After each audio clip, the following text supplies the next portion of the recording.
Hello friends, अस्सलाम वालेकुम and welcome to discover the reality. दोस्तों, आज की इस वीडियो में हम बात करने वाले हैं ज़माने कदीम में गुजरे हुए 5 ऐसे लोगों के बारे में जिनकी दौलत का हिसाब आज तक कोई नहीं लगा सका। दोस्तों, किसके पास ज़्यादा दौलत थी, रॉकफेलर या मानसा मूसा? दोस्तों, ये एक बहुत ही दिलचस्प सवाल है क्योंकि फिलोसफिकल सवाल होने की वजह से हमें इस पर गौर करना चाहिए कि कैसे आप किसी की दौलत का एग्जैक्ट अंदाज़ा लगा सकते हो कि कोई शख्स कितना अमीर है। क्या दौलत सिर्फ इसी तरह मापी जा सकती है कि आपके पास कितना पैसा है? अगर ऐसा है तो बहुत परेशानी का बायस है क्योंकि पैसों की कोई फिक्स्ड वैल्यू नहीं होती। तो चलिए हम इस कन्फ्यूजन से बाहर निकलते हैं और ज़माने कदीम के 5 अमीर तरीन लोगों की लिस्ट पर नज़र डालते हैं। नंबर 5, मानसा मूसा। दोस्तों, तिम्बुक्तू के बादशाह मानसा मूसा को अक्सर दुनिया का सबसे ज़्यादा अमीर तरीन शख्स कहा जाता है। फेरम कॉलेज के एक हिस्ट्री प्रोफेसर रिचर्ड स्मिथ के मुताबिक मूसा को मगरबी अफ्रीकी सल्तनत का सबसे बड़ा गोल्ड प्रोड्यूसर कहा जाता था और उस दौर में पूरी दुनिया में सबसे ज़्यादा सोना मूसा की सल्तनत से ही निकाला जाता था, जिस वक्त में पूरी दुनिया में सोने की बहुत ज़्यादा डिमांड थी। तो दोस्तों, मूसा कितना अमीर था? सच तो यह है कि इसकी दौलत पर कोई भी दुरुस्त नंबर डालने का कोई भी तरीका नहीं है। दोस्तों, रिकॉर्ड बहुत कम होते हैं और जो रिकॉर्ड मुयस्सर हैं वो बादशाह की दौलत को जिस तरह से बयान करते हैं उस तरह से इनकी दौलत का अंदाज़ा लगाना बहुत मुश्किल होता है। कुछ किस्सों में ये सुनने को मिलता है कि मक्का मुकरमा की इनकी मशहूर ज़ियारत के दौरान मूसा का खर्च इस कदर शाहाना था कि इसकी वजह से मिस्र की करेंसी में बहरान आ गया था। कहा जाता है कि दौरान सफ़र इनके साथ दर्जनों ऊँट थे और हर एक ऊँट पर कई सौ पाउंड सोना लादा हुआ था। स्मिथ का कहना है कि एक साल में ये लोग तकरीबन 1 टन सोना प्रोड्यूस करते थे। मूसा की फौज में तकरीबन 2 लाख जवान थे, जिनमें से 40,000 तीर अंदाज थे।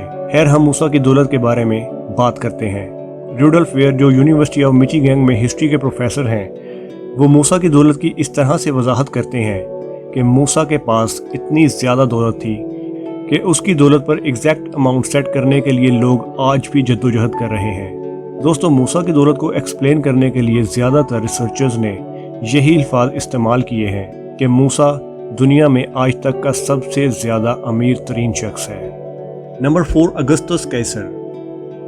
दोस्तों, अगस्तस पहला रोमन शहंशाह था जो 63 BC यानी हज़रत ईसा की पैदाइश से तकरीबन 60 साल पहले अगस्तस की पैदाइश हुई थी और 14 AD में इसकी मौत हो गई थी। इसी दौरान ना सिर्फ अगस्तस ऐसी सल्तनत का इंचार्ज था जिसने दुनिया की मुआशी पैदावार का 25 से 30% तक हिस्सा लिया था, बल्कि स्टैनफोर्ड यूनिवर्सिटी के एक हिस्ट्री प्रोफेसर जिनका नाम है लैन मॉरिस के मुताबिक एक मौका पर अगस्तस ने अपनी सल्तनत की मुआशियत के 5वें हिस्से के बराबर ज़ाती दौलत रखी थी। 2019 में इसकी दौलत $4.6 ट्रिलियन बताई गई थी, जो कि बहुत बड़ी रकम बनती है, शायद कई हज़ार अरबों खरबों में। बिल्कुल काउंटलेस है भाई। नंबर 3, शहनशाह अकबर। हिंदुस्तान के मुगलिया ख़ानदान के सबसे बड़े शहनशाह अकबर ने एक ऐसी सल्तनत को कंट्रोल किया जो कि आलमी मुआशी पैदावार का 1/4 हिस्सा था। क्रिस मैथ्यू ने इस बात का हवाला दिया कि अकबर के दौरान सल्तनत में हिंदुस्तान की GDP एलिज़ाबेथन इंग्लैंड के बराबर थी, लेकिन उस वक्त मुगलिया ख़ानदान का लाइफस्टाइल यूरोपियन सोसाइटी से भी काफ़ी आगे निकल चुका था।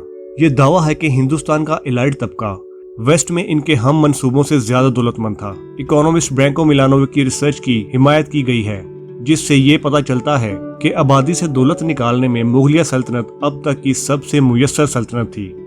अकबर ने आलमी GDP के 25% प्रॉफिट के साथ हुकूमत की थी। Number 2, Joseph Stalin. दोस्तों, स्टालिन जदीद मुआशी तारीख की एक गैर मामूली शख्सियत है।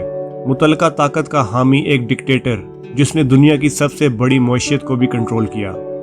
अगरचे स्टालिन की दौलत को सोवियत यूनियन की दौलत से अलग करना अमली तौर पर नामुमकिन है, लेकिन इसकी मुआशी ताकत और सोवियत यूनियन पर मुकम्मल कंट्रोल की वजह से बहुत से इकोनॉमिस्ट ने इसे richest people of all time के लिए नॉमिनेट कर रखा है। आप आसानी से ये देख सकते हो कि OECD के अदादो शुमार से पता चलता है कि स्टालिन की मौत से 3 साल पहले 1950 में USSR ने आलमी मुआशी पैदावार में तकरीबन 9.5% हिस्सा लिया था।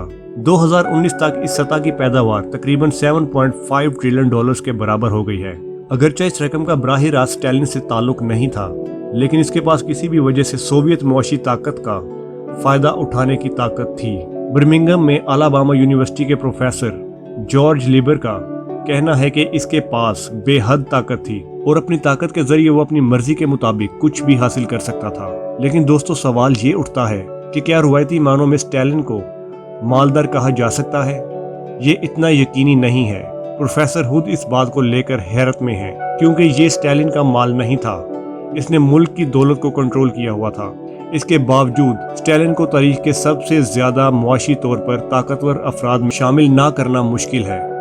तो दोस्तों, लास्ट पर बात करते हैं जॉन डी रॉकफेलर की। रॉकफेलर ने पेट्रोलियम इंडस्ट्री में 1863 में सरमायाकारी का आगाज किया और 1880 तक इसकी मायारी ऑयल कंपनी ने अमेरिकन ऑयल की 90% पैदावार को कंट्रोल किया। न्यूयॉर्क टाइम्स के मुताबिक रॉकफेलर की मालियत 1980 के वफाकी इनकम टैक्स रिटर्न और इनकी अपनी सोच के मुताबिक लगभग 1.5 बिलियन डॉलर थी। अदादो शुमार के मुताबिक उस साल यूएस इकोनॉमी के तकरीबन 2% के बराबर। अमेरिका ने 1932 तक कौमी आमदनी पर सरकारी रिकॉर्ड नहीं रखा था, और अगर आज की तारीख में उस रकम को देखा जाए तो तकरीबन 341 बिलियन डॉलर्स बनते हैं, जो कि एक बहुत बड़ी रकम है। तो दोस्तों, उम्मीद करता हूं कि आपको आज का ये वीडियो पसंद आया होगा। अगर पसंद आए तो लाइक ज़रूर करें, चैनल को सब्सक्राइब करते हुए बेल आइकन पर ज़रूर क्लिक कर दें, ताकि आपको न्यू आने वाले वीडियोस की रसाई आसानी से हो सके। इसी के साथ मुझे दीजिए इजाज़त। अपना बहुत सारा ख्याल रखिएगा। अल्लाह हाफिज़।